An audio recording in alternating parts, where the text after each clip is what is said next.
In this video, we will extend the regression model which we prepared in the previous video, which was predicting house prices based on number of independent variables, like the number of bedrooms, the number of bathrooms, the area in square feet, etc.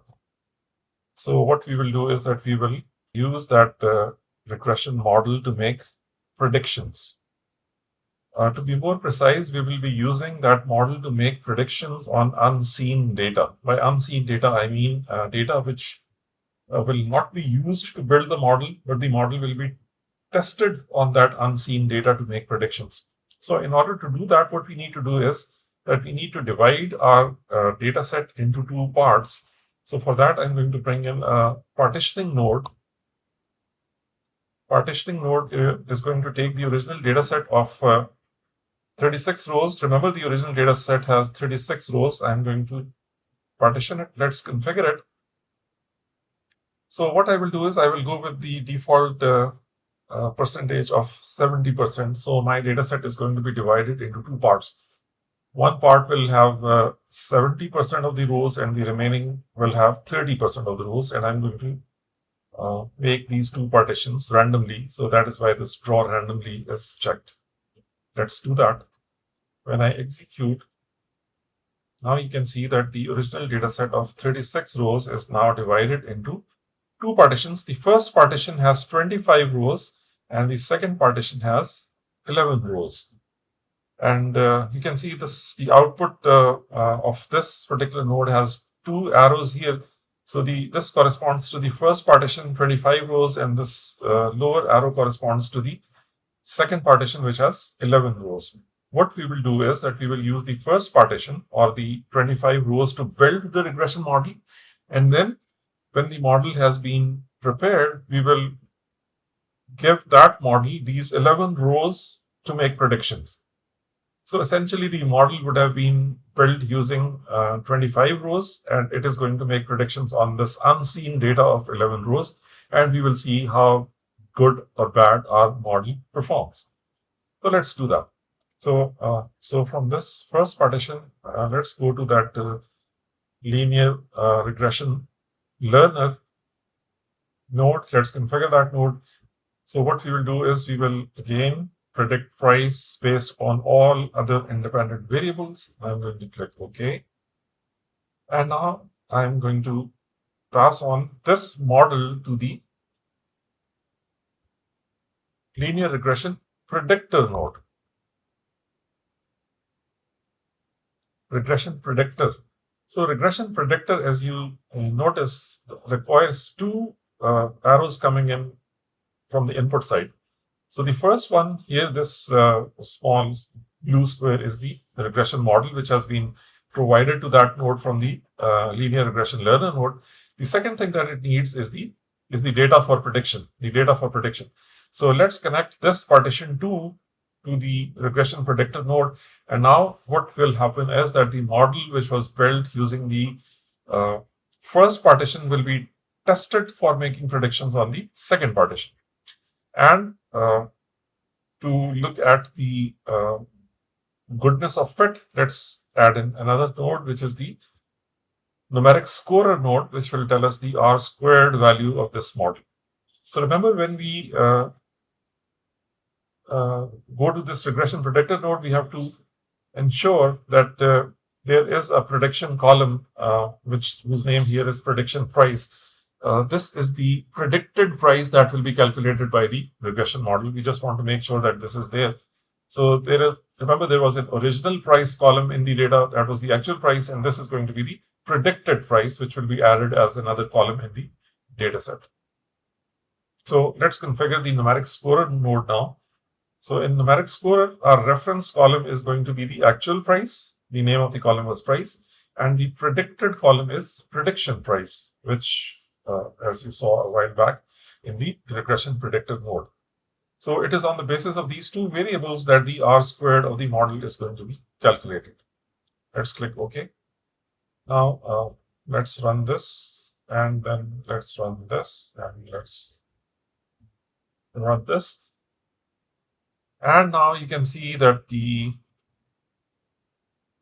R-squared value of this model is about 60%, 0.596. So you could say that this model, when tested on unseen data, resulted in an R-squared value of 59%. Remember, the R-squared value of the original model, which was based on that first partition of 25 rows, has an R-squared value of 87%. So you can see the R-squared value has dropped to a great extent. From 87%, it came down to about 60%.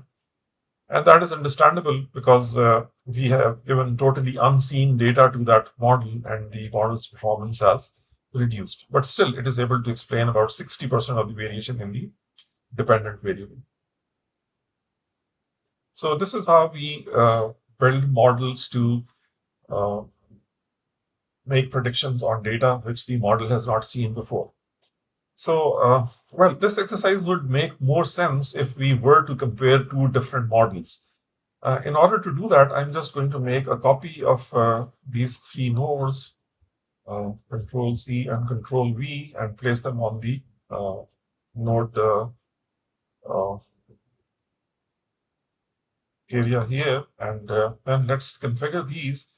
Now, in order to do that, I have to ensure that these models are named. So in this add comment place, I'm going to call that model 1, just to make sure that these are different. And this will be my model 2. So just to create a difference, I'm renaming the node so that we know what are we talking about. Okay, so again, the first partition goes here. Let's configure this. Now, model 2 has to be different from model 1. To create that difference, what I will do is I will simply remove the bathrooms from this model and I'm keeping everything else. So I'm not going to make a prediction based upon bathrooms now, and everything else is included. So this is the difference that I'm creating. Remember, model 1 included all independent variables. Okay, for the predicted regression predictor, I need to give it the second partition. So let's connect that here. And finally, we have the numeric scorer. So let's run this here, and then let's run this one, and let's run this one. Now, let's see what is happening. Let's focus on model 2 first. So let's look at the R-squared value of model 2. The R-squared value is 82%. So remember, the R-squared value of model 1 was 87%. So since we have removed one variable, the R-squared value has gone down. From 87%, it has gone down to 82%. But let's see this model's performance on unseen data. Let's look at the R-squared value. So the R-squared value is 0.6. Well, not much of a difference there. You can see that by removing the one of the independent variables, which was bathrooms, from the model, did not create much of a difference. The R-squared value on unseen data is 0.6. In this particular case, it was 0.596, so almost the same. But at least now you know how to build different models and how do we compare those models using the numeric scorer node, which tells us about the model's performance. So the numeric scorer nodes also gives us some other statistics in metrics in addition to the R-squared value, those being the mean absolute error and the mean squared error, etc. So the mean absolute error here is 65501 for model 1, and for model 2, it is 66811, slightly higher mean squared error in case of model 2. Mean absolute error is slightly higher, but the R-squared value of these two models is comparable.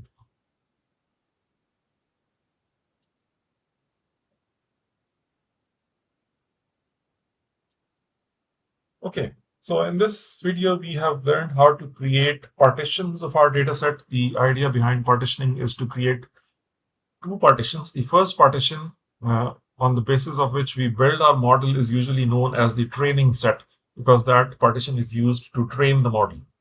The second partition, which is usually a smaller subset of the original data, is known as the test set, because it is the partition which is used to test the model. So here we have built a multiple regression model, and then we used that regression predictor node. We gave it the second partition to make predictions, and then we calculated the scores of these models by using the numeric scorer node. So this is how we are making numeric predictions on data. That will be all for this particular video.